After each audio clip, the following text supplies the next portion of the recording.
Hello, I'm Justine Morris, and this is your Independence Update. Beginning Friday, May 2nd, the Clarkston Village Players will be putting on their show, The Attempted Murder of Peggy Sweetwater. A hilarious farce along the lines of Monty Python and Benny Hill, we find ourselves in the late 1930s on a banana plantation in South America, where poor Miss Sweetwater is the subject of a dastardly murder attempt. And another, and still another. Absolutely nothing is serious, sacred, or stands up to much scrutiny in this loose, fast-paced comedy. Call 248-575-4104 or go online for tickets at clarksonvillageplayers.org.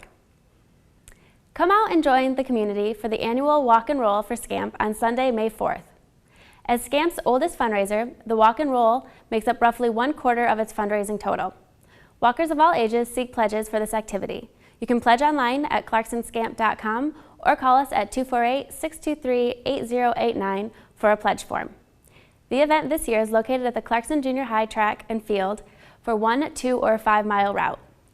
Open registration is from 11:45 a.m. to 1 p.m. and free hot dogs, beverages, and activities are for all participants. All walkers are eligible for the prizes at the event, with a grand prize being a brand new bike. Can't come to the event but would like to be there in spirit? Please stop by any Clarkston State Bank office and donate $1 for the donation support form, or donate $25 and have a sign with your name or the family name staked out along the route. Volunteer opportunities are also available, and you can contact Wendy Clufotis at info@clarksonscamp.com for more information. A Taste of Michigan wine tasting will be hosted at the Clarkston Rotary Club on Thursday, May 8th from 6:30 to 8:30 p.m. at the Fountains in Clarkston. Come enjoy spring, sip on Michigan's wines, munch on appetizers, bid on auction items, and support the Rotary's community service projects. Wine's available for purchase by the bottle or case, and valet parking will also be provided. Spend the evening with friends, family, or business associates. The event is $35 in advance or $45 at the door. If you have a story or information you'd like us to share on Independence Update, contact us at 248-623-3661 or email Matt Blow at mbleau@indetwp.com. Don't forget to follow us on Facebook and Twitter. Thanks for watching, and stay tuned for segments with Dr. Rod Rock, Pat Kittle, Jeff Knopf from Kinetic Systems Bicycles, and an announcement about a new program with Caroline Ruth.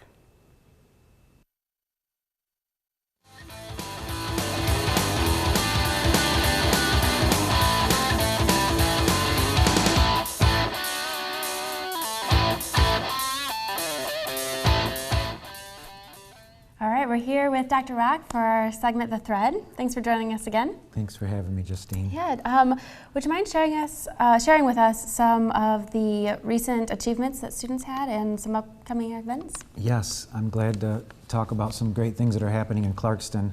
We're having our kindergarten orientation at all of our elementary school buildings, and it's a great time to come out and to see our families who will be coming to us, both our new students and those who are returning.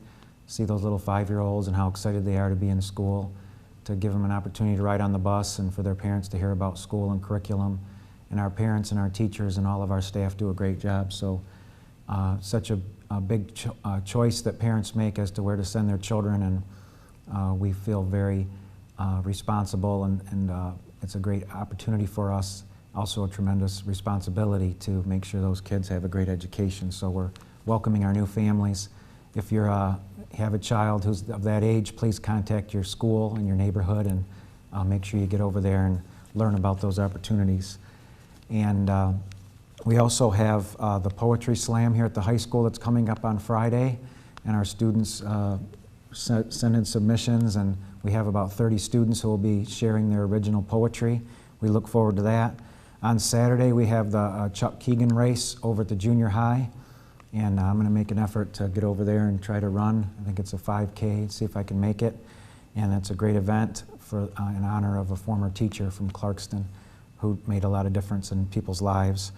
We also on Sunday have the Scamp Walk and Roll, which raises money for the Scamp, the summer camp for special students that happens here at Clarkston Elementary. So hopefully people can get out and support that.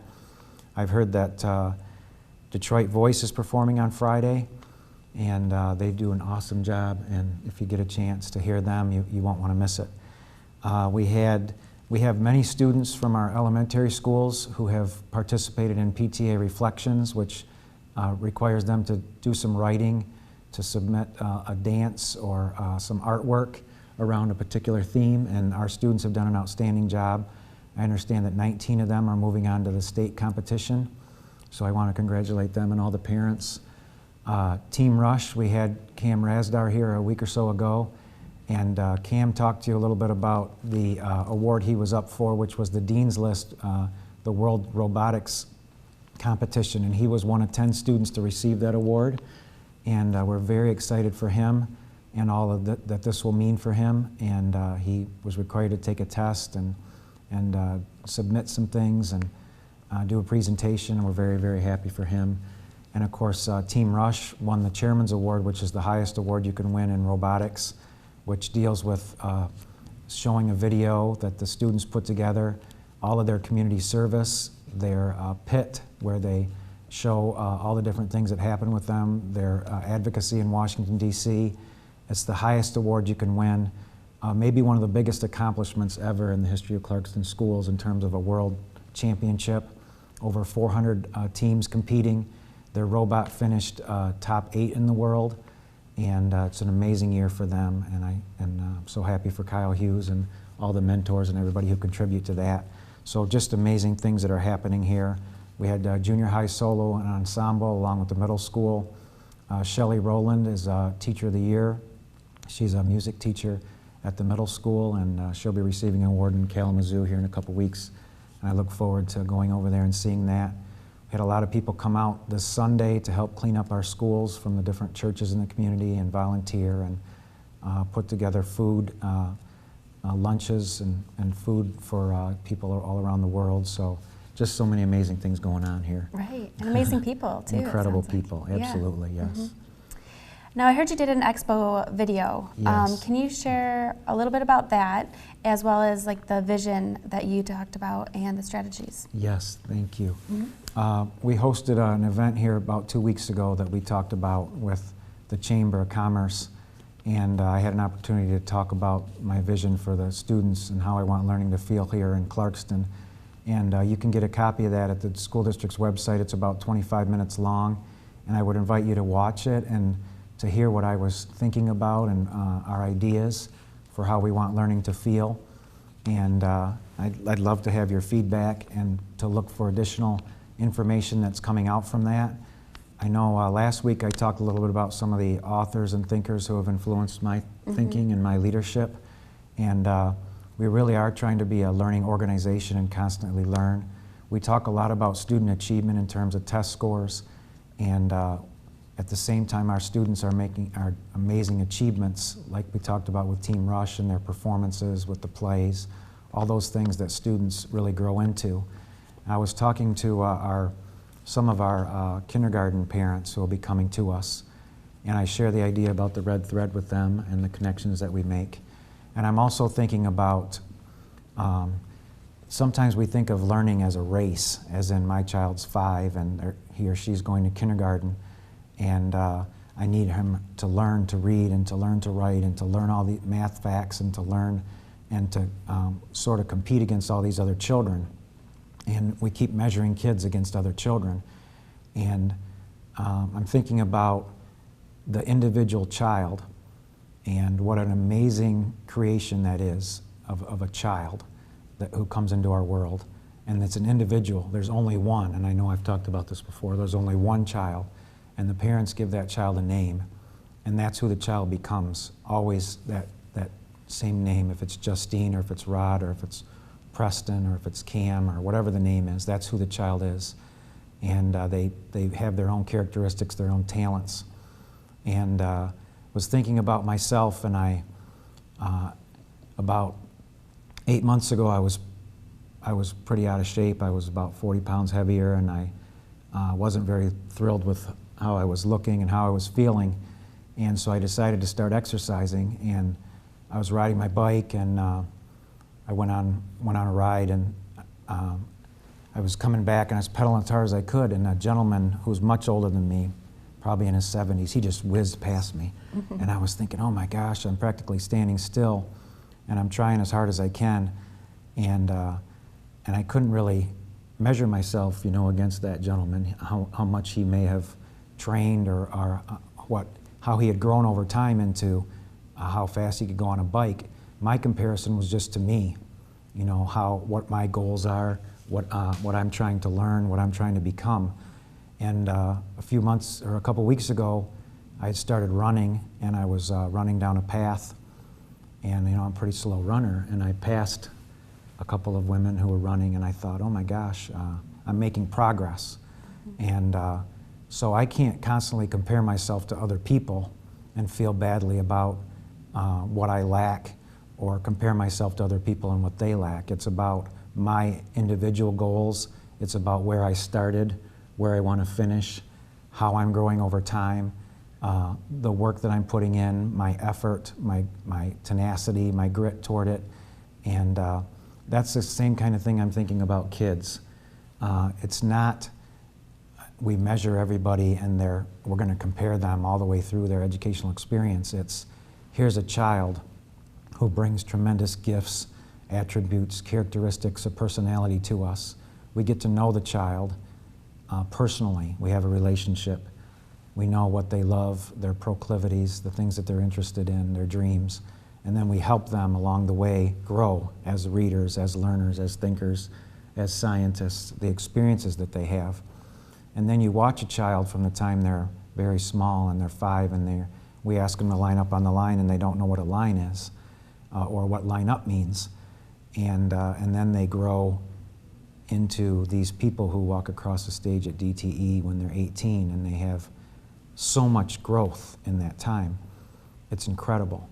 And so the relationships that we have, the growth over time. And I just really want to encourage parents, think about your child as that individual child and not about how he or she compares to everybody else, but how's that child growing? How's she learning? Talk to your child about the things she's interested in. Ask questions. The only way you can figure out what a child is thinking is to ask and to listen. And maybe one of the best ways I've found is to find out what somebody thinks is even to be vulnerable, to apologize, to say, I made a mistake. I took a risk. I failed. And what do you think? Here's what I think about what happened. What do you think? And for somebody to tell you and give you that kind of feedback, you get to know what you're thinking, and you can ask questions about the thinking. You can inquire more deeply into it, about what you understand and about what you misunderstand, and about your own self-perception. Because for me, when I think about what school's really about, it's who those kids become, their personalities, their confidence, their willingness to take risks and to dream. Do we teach them that failure is a horrible thing that you should avoid, that once you fail there's no hope for you, and that goes out through their lives? Or do we teach them to try, that failure is something we should celebrate, that it's something we can examine, and if you don't fail, then how do you learn? And those are the kinds of things that I would really encourage parents to think about with your kids. So blessed to have children and to get to know them and watch them grow up in our profession, and to work with families and to have them entrust their children to us. So that's some of the things we think about with our teachers in terms of relationships and inspiring kids and the growth of their brains and their minds and their whole being. So great. Thank you for sharing with us. Thanks for this opportunity, Justine. I appreciate it. As always, it's really nice having you on. Thank you. Thank you. All right, join us for our next segment with Pat Kittle, our Township Supervisor.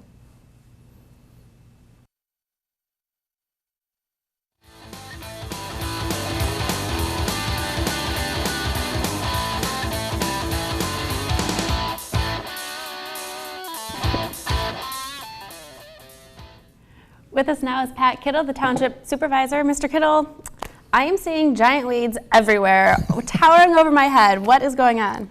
Yeah, the big giant weeds, this is a mouthful. They're called Phragmites. And I can tell you one thing, they are the hardiest little thing I've ever seen in my life. They can grow up to 15 feet tall, and they are the most prolific weeds that we've seen in a long, long time. They're not native to this area, and there's really no natural enemy for them. But what happens is when these things start to take hold, they will absolutely take over a community. I got a little picture here from Harson's Island. And this is what it looks like in someone's backyard overlooking their canal. And the next picture shows what can be done when you start to put a little elbow grease and go through the proper procedures to get rid of them. They can be cleaned up, but it is a community effort because they are so prolific and the seeds can blow so easily in the wind. If we don't all work together as a community on this and try to tackle these once and for all, they're just going to keep coming back and we're just going to be spending good money after bad. So there is a big brain trust coming up in the township. It will be on Saturday, May 17th from 10 to 12. The organization in Independence and Oakland County that is kind of focusing on these Phragmites will be there with the experts to let the community members know how big the problem is, what they can do at the local level, how they can safely eradicate these, and again, just to start to spread the word and to get the apostles lined up so that we can start to attack the problem. So. All right, I hear there's some news to tell me about the Parks and Recreation and the Seniors Department. Yeah, you know, I've been working real close with Ken Elwerts, and we're kind of on a mission here in the township right now to try to bring our parks back up to the standard with which our residents expect. You know, as everybody's aware, we've had some tough times in the community, and dollars weren't always where we needed them to be. But we now have a little bit of money in the bank, and we're going to start plowing that back into the infrastructure to get our parks back to the standard that Independence needs to be. And we're going to start at Baycourt Park with Brady Lodge. This is a facility that's been around, if you could, next visual, there we go. This has been around since 1929. It's an old Boy Scout camp. And the township has recently put some serious money into redoing the infrastructure of the building as far as new roofs, beams, bricks, repairing a lot of mortar work that had deteriorated over the years to make sure that the building is safe. Next picture over here shows what it looks like inside right now, and we're basically just using it as a garage. Mm-hmm. It keeps our vehicles out of harm's way, but you know what? There's so much more that we want to do with it, and we're going to invest a little bit more money in this summer so that hopefully this is what you'll get out of it. And again, the next slide shows like a little farmer's market visual. Nice. Exactly. Farmer's market, flowers market, maybe some school functions. We don't want to go out and start competing against the private sector, but it's such a cool facility. Mm-hmm. There's ample parking. It's in a great location, and we just want to leverage what we've got is one of the township strengths. Something else that we're going to be focusing on is in Clintonwood Park, and that has to do with our tennis courts. We've had tennis courts that have been down there near since prehistoric times, it looks like, based upon the upheavals and the asphalt and concrete. And this stuff is not safe. Mm-hmm. And you know what? Our residents deserve better. So what we're doing is we're working with the American Tennis Association to get some grants. And this summer, we are planning to redo them all, and so that they will look something like this. And again, the end game being, I will know that we have the best tennis courts around is when I start getting phone calls from people complaining because I can't get in there to play. I want to have my regional finals there, but it's all booked up. Mm-hmm. That's when I know that when we're successful. Right. So. All right, are there any other township updates you got for us? Well, yes, there are. Something else that's going on at Clintonwood involves our senior center. Right. Currently, we have a seniors program in place with 600 or 700 members, and these guys are great. I mean, they are just full of vim and vigor and do not get in their way when they get their mind on something. But one of their projects right now is to expand their current facility from 2,200 square feet to 4,400 square feet. It's about a $300,000 project, and this is all being generated with private funds. No tax dollars are being used. They're almost there, so that if you do have a deep burning desire to help, they are still taking donations, but they anticipate breaking ground within the next couple of months. And I'm excited. This will allow them to do more on-site. It'll give them a banquet hall of approximately 2,000 square feet. It'll give them a bigger kitchen so that they can do more functions internally. And like I said, what a great group to be part of. So right. I'm very, very proud of what they're doing. So lots going on. We're really excited. Great, and thanks for sharing with us. No problem. Thanks for the invite. Mm-hmm. Thanks for watching.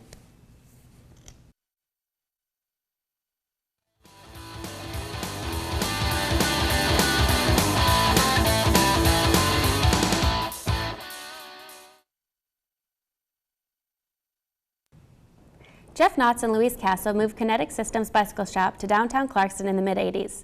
The shop has promoted cycling, healthy lifestyles, and a clean environment.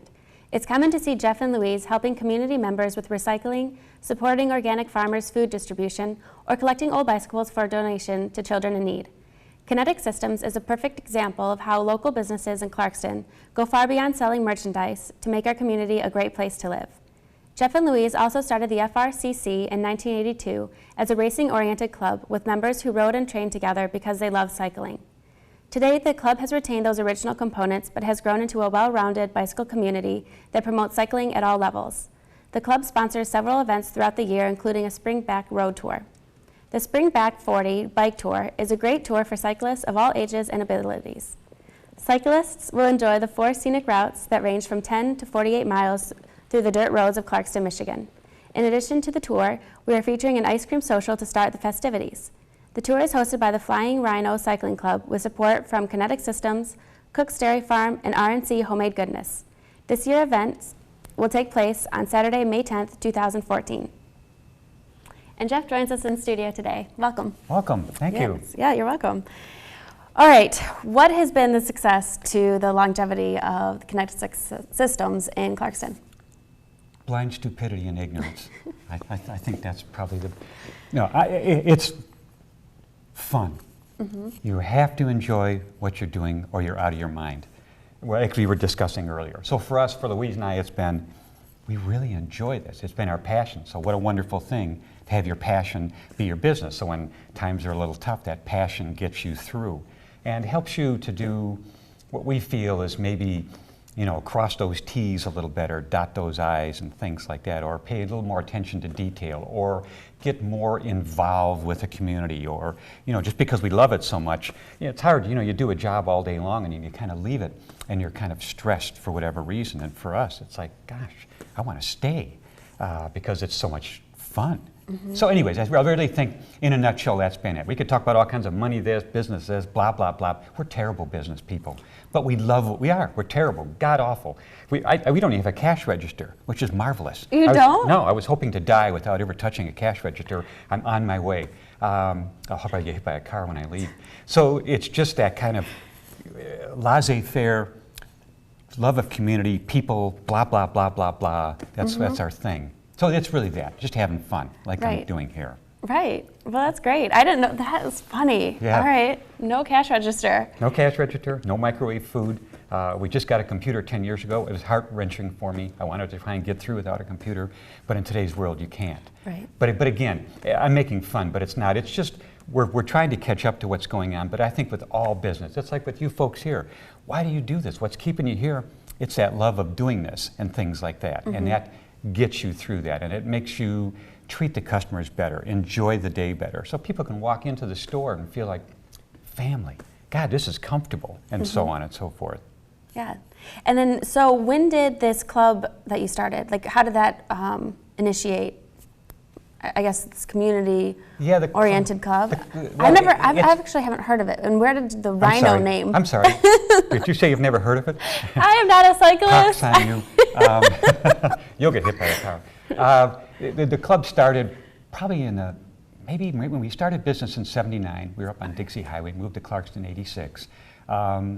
It kind of started out as a growth of what we both like. Louise, my partner, used to lead tours for kids and so on and so forth. We got into biking, and I did bicycling touring through Canada, Alaska, and stuff like that. So we both loved it.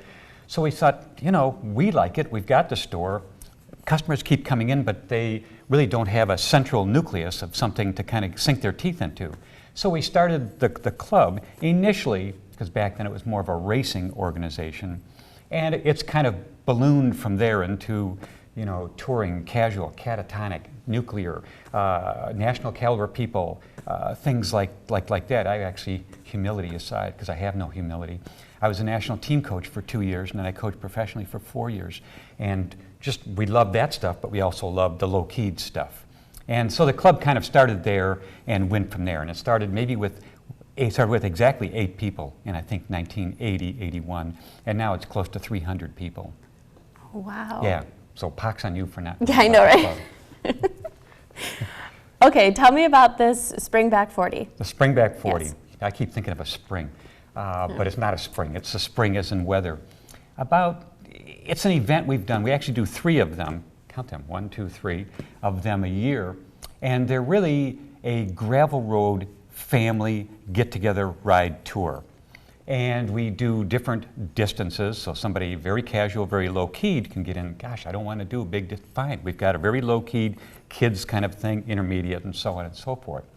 We had decided, let's say years ago, there's many paved road tours a person can be on, and we felt, you know, it's getting more and more unsafe on the roads. Let's try and do something that's a little more gravel road oriented. And that's where that tour came from. And so we've been doing it for, I think, close to 30 years, just about 30 years. Scott, Mr. Banks and I were talking about it and we're thinking, yeah, it's getting close to 30. So anyways, it starts right in downtown Clarkston. It's moved around. It started at the library for a while. Actually started at the old middle school for a while. Now it starts at the American Legion. It's a great thing. And I mean low-keyed, entry level. It's just fun stuff. Anywhere from 10 miles to 50-mile gravel road loops. Right. And you get to go to my house. My house is the rest stop.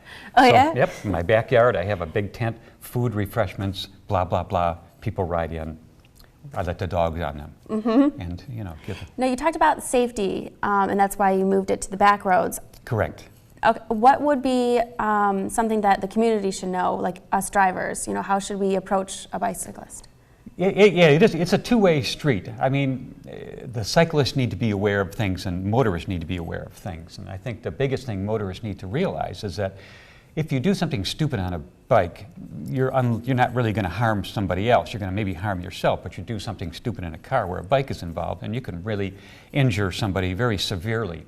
And so the biggest thing to do is just polite, you know, kind of try, just move, if you can, if there's room, move as far as you can around folks and things like that. Folks don't realize that in a car, this kind of distance feels like a lot of distance. But when you're on a bike and a car goes by you at that kind of distance, it's very scary. So again, I think it's just politeness, like with the whole world. We could go on and this. It's just relaxing, comfort. They're out there having a great time, saving the environment, not putting out fossil fuels into the universe, you know, riding their damn bike. And with the cyclist, they need to be aware that they're sharing the road with a vehicle, with an automobile, and use those same rules of the road. Stay to the right. You can only ride two abreast. It's called a neck, turn and look, and things like that, or have a mirror and so on and so forth. And I'm segueing here to other activities, but I'm going to jump into this. Put a helmet on your head. It just makes a huge difference. Helmets have gotten so much better than they were when I was younger. When I first started racing and getting involved, they were made out of leather. That's all they were. Things have gotten better.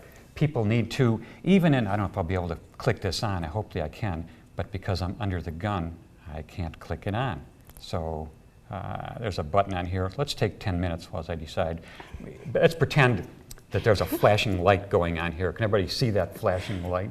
But it's having a light on the bike. Again, I'm just babbling on, but it's so important to be seen. And as you know, we now have texting and so on and so forth in our vehicles, so people are not looking up as much, and we need things to be aware of. So use some kind of a tail light and a headlight. Even in the daytime, we use blinking lights. The other thing is, we don't dress in clothing like this because we think it looks good. We dress in clothing like this because we're seen. You know, people say, why do you folks wear this crazy outfits? And we're like, well, duh. You can see who I am. And it just makes a huge difference for people to have that visibility.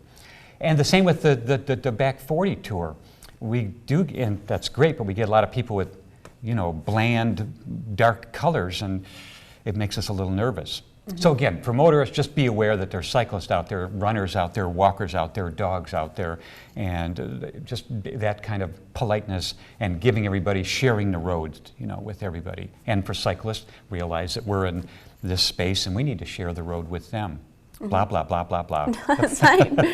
Any last comments you want to share with us? No, I think if anybody would like, I'm going to spiel off some information websites that everybody could go to. If you're just looking for some information about the store, you can go to our store website, kineticsystemsbicycles.com, and you can link from there to information about the club, which is flyingrhinocc.com. And from the club, you can get information about mountain biking, the Michigan Mountain Bike Association, mmba.org.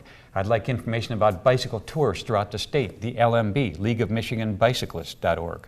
So through the store, you could link to a lot of different information and things like that. And really, the other big issue, or something I'd like to touch on, is that everybody thinks, gosh, I'm not going to go in the store. I'm not a 2% body fat person, and I'm not in shape, and I'm just going to be too embarrassed to go in there. And no, our club is 300 people. The store is focused to that. Like I said, we have people from marginal catatonic to national caliber riders, and that's what we're looking for. People that are just, let's get off our seats, do something. Walk, run, swim, ride a bike, do something. So come on in the store. We'll treat you like an idiot and help you get a bike, or at least get started and have some fun. All right. I'll be in. Cool. Ride that damn bike. All right. Now that you know who we are. Yes. Yeah. Thank you. Sure. Thank you. Thanks for joining us, too. And thanks to Mr. Banks. Yep. All right, let's see. I'm supposed to tell you something here. So, May 10th.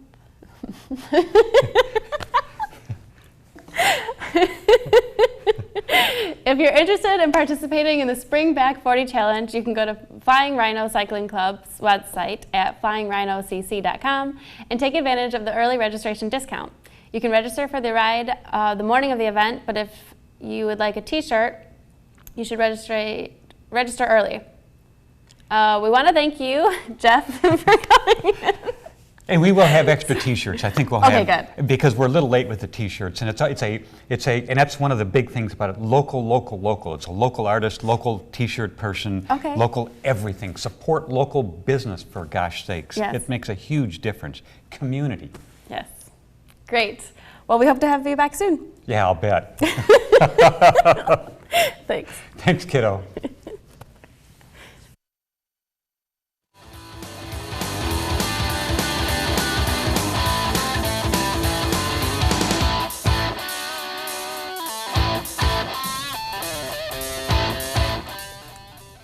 Are you struggling with a recent breakup?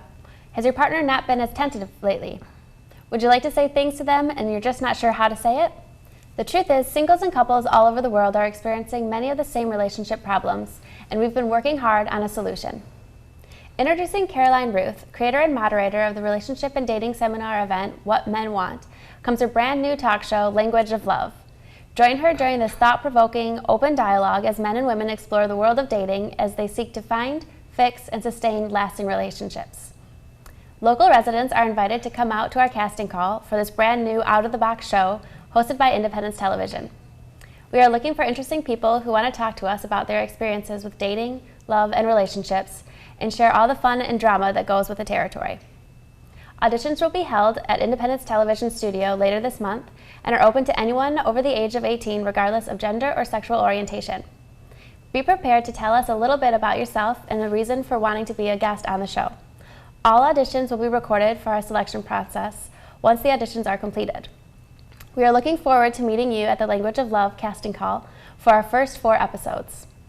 If you have further questions, please contact Scott Banks at our studio at 248-623-3660.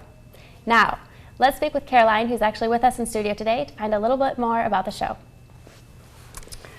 Well, thanks, Justine. First, let me say I'm really looking forward to meeting the residents of Clarkston and Independence Township. I'm here to help answer any questions that they may have about their love life. And in turn, if they have any success stories that they want to share with me, that would be fantastic, because you know what? I feel we all learn from each other, and everybody has got a story to tell. Right. Can you tell us how this idea came about? Well, this was an idea I had and brought to the producers of Independence Television to do a weekly show. I am not a doctor, I am not a counselor, but I do have a lot of experience in the dating industry, about 4 years now. So it's something that's got my interest. It's a very special subject to me. So I think that I have a lot of intuition, strong intuition on affairs of the heart, let's call it. So, and I love to talk to people, so I think it was a really great fit. Mm-hmm. What's the message you'd like the show to convey?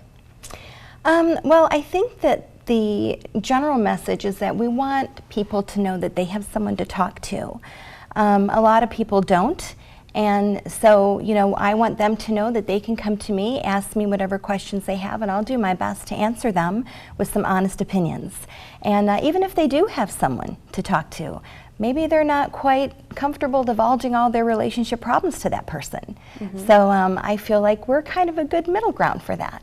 Right. Is this going to be a lot of advice giving on the show?